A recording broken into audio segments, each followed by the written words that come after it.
Hi, Rene. Hi, Coach. Yes, sir.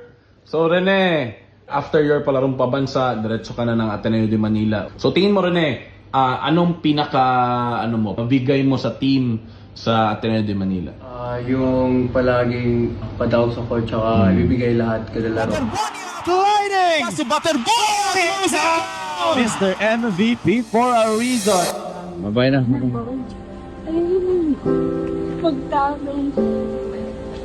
Yun ang last po naming yakap sa airport.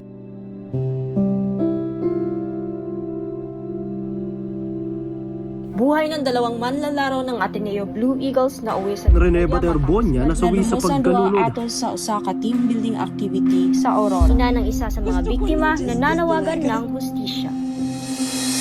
Bit, gumising ka kasi hintayin mo pa ako, may pangarap pa tayo.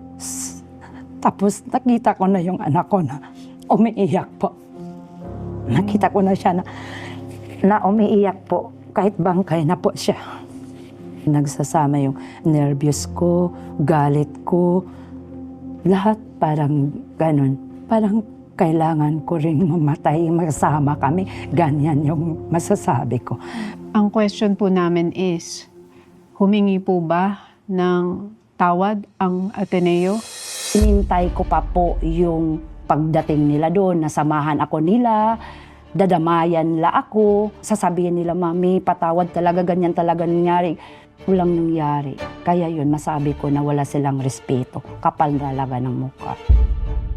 Galing pa yung anak ko doon sa Aurora.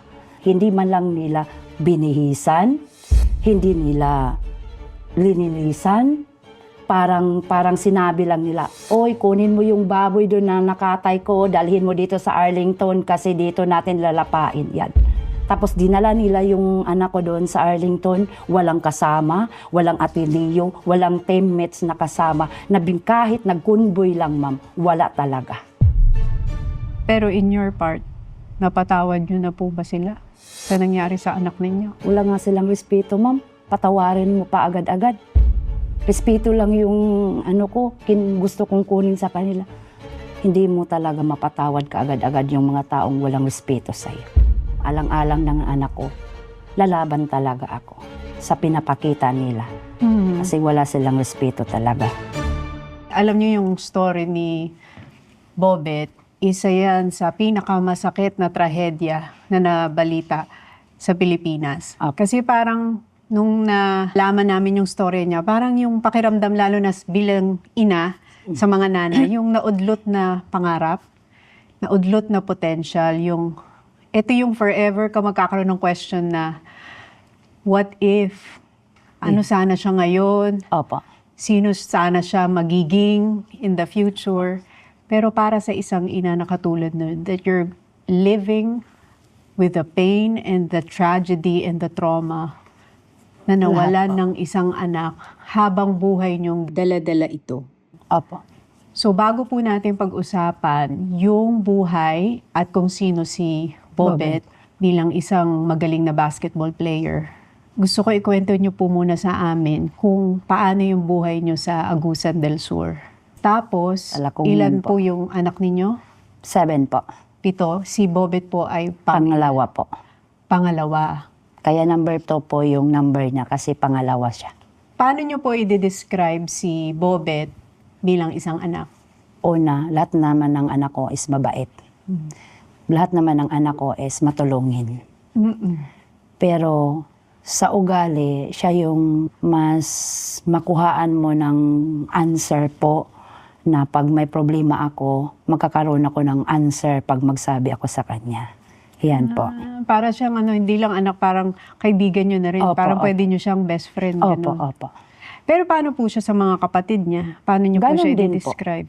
Maalalahanin, tapos hindi lang sarili ang inuuna. Tapos pag magkakaroon po siya ng pera, income niya sa basketball, hindi talaga yan katulad ng iba na bili ako kaagad ng bagong sapatos, bagong pants, bagong t-shirt, ma'am.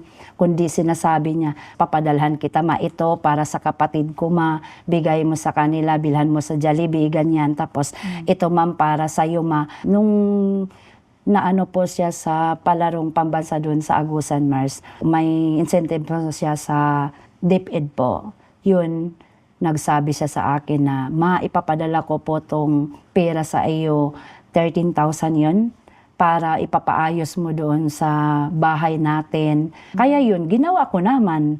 Ginawa ko naman yung sabi niya. Kasi ang pera, pinapahalagahan talaga namin na kahit mawala siya, may project kami. Paano nyo po i-describe yung pamumuhay nyo sa Agusan? Ano po yung trabaho ni Mister, kayo po? Ako po is Tubong Agusan Mars po, kung saan nakukuha si Lolong, andun po kami. Floating. Yung lolong na crocodile? Opo, opo. Floating po yung bahay namin, floating house po. Dati is isang basketball player din yung husband ko. Yung nag-asawa na kami, kahit anong hanap buhay. Pumapasok ng kahit anong trabaho? Opo. Siya po ay isang tricycle driver po. Tapos ako po, nagtitinda po minsan sa kantin, sa school. Pagkatapos nun, uwi na naman ako sa bahay. Magbinta na naman ako ng kakanin, parang palagsing po yung tawag. Tapos, pagka maubos na po yun, magmamanicure po ako. Pagkatapos ng manicure ko yun, magkukuha na naman kami ng isda sa palengke. Tapos ibibinta ko. So para po maitaguyod nyo yung 7 anak ninyo, lahat ng klaseng trabaho pinapasok ninyo? Opo. Pero si Bobet po, kailan nyo nakitaan ng talento sa pagbabasketball?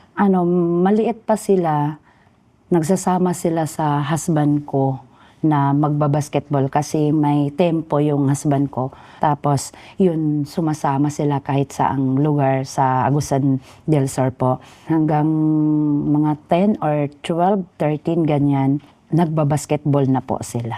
Pero ang balita ko, bago pumunta si Bobet sa Maynila, sikat na siya sa Davao. Talaga? MVP na. Opo. Kahit naman ma'am, hindi lang sa Davao, sa aming lugar, sa Agusan del Sur, talagang top 1 yung anak ko doon. Pagdating sa basketball? Pagdating sa basketball. Kasi MVP yan sa Interbarangay, MVP din sa Governor's Cup. Yung lahat ng sinalihan na malaking liga, hindi talaga yan maano na wala siyang award. Kung hindi siya MVP, magiging mythical 5 siya. Meron siya talagang kakaibang talento pagdating sa, iba yung skill niya pagdating sa Basketball po. sa basketball. Pag kinakausap niyo yung anak niyo si Bobet, sinasabi niya kung ano yung pangarap niya? Dati, yung magkakain kami sa bahay, tapos darating din yung araw na yung kakainin namin hindi na ganyan, ma-provide nila yung lahat ng kailangan namin sa araw-araw. Sabi ko naman na hindi naman tayong mag-ano na mayaman. Gusto ko lang maiahon na